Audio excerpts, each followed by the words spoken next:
पराभव झाला चेन्नई सुपर किंग्सचा, परंतु झटका बसलेला आहे मुंबई इंडियन्स आणि रॉयल चॅलेंजर्स बेंगलोरला. मित्रांनो, काल चेन्नई सुपर किंग्सचा राजस्थान रॉयल्सने लाजिरवाणा पराभव केला. चेन्नई सुपर किंग्सला प्रथम बॅटिंग करताना 127 धावांवरती ऑल आउट केले. नंतर 12.1 ओव्हरमध्ये राजस्थान रॉयल्सने चेन्नई सुपर किंग्सने दिलेले ते टार्गेट चेस केले. यामध्ये वैभव सूर्यवंशी यांनी 17 चेंडूमध्ये 54 धावांची खेळी केली. तर IPLच्या पहिल्याच 3 सामन्यामध्ये पॉईंट टेबलमध्ये मोठी उलथापालथ होताना आपल्याला पाहायला मिळाली. पहिल्या सामन्यामध्ये रॉयल चॅलेंजर्स बेंगलोरने सनरायझर्स हैदराबादचा पराभव केला.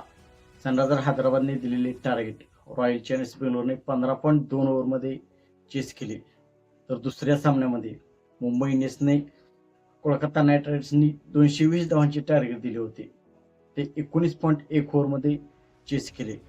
आणि राजस्थान रॉयल्सने चेन्नई सुपर किंग्सला फक्त चेन्नई सुपर किंग्सने दिलेले टार्गेट हे 12 ओव्हरमध्ये चेस करून या पॉईंट टेबलमध्ये मोठी उलथापालथ केली आणि पॉईंट टेबलच्या पहिल्या क्रमांकावरती रॉयल चॅलेंजर्स बेंगलोरची टीम गेलेली आहे.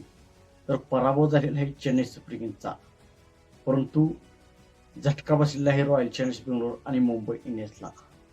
मित्रांनो, पॉईंट टेबलमध्ये आणखी आता सुरुवात आहे. यामध्ये खूप मोठी उलथापालथ होताना आपल्याला पाहायला मिळणार आहे.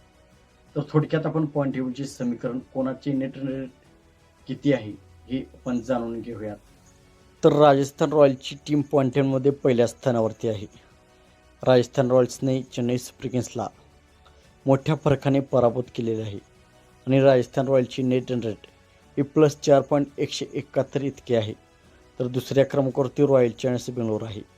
रॉयल चॅलेंजर्स बेंगलोरची नेट रन रेट ही +2,907 इतकी आहे.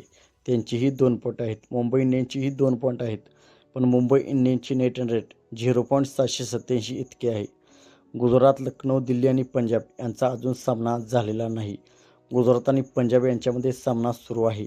यामध्ये पंजाबची टीम विजयाच्या दिशेने वाटचाल करत आहे. तर 8व्या क्रमांकावरती KKR, 9व्या क्रमांकावरती हैदराबाद आणि 10व्या क्रमांकावरती चेन्नई सुपर किंग्सची टीम गेलेली आहे. चेन्नई सुपर किंग्सची नेट रन रेट हे -4.171 इतके झालेले आहे. तर चेन्नई सुपर किंग्सची टीम कमबॅक करेल का? पॉईंट टेबलमध्ये उलटफेर करतील का? आपणास काय वाटते आपण कमेंट सेक्शनमध्ये सांगा. मित्रांनो, आपण चॅनलवरती नवीन असाल तर आमचा यूट्यूब चॅनल सबस्क्राईब करा.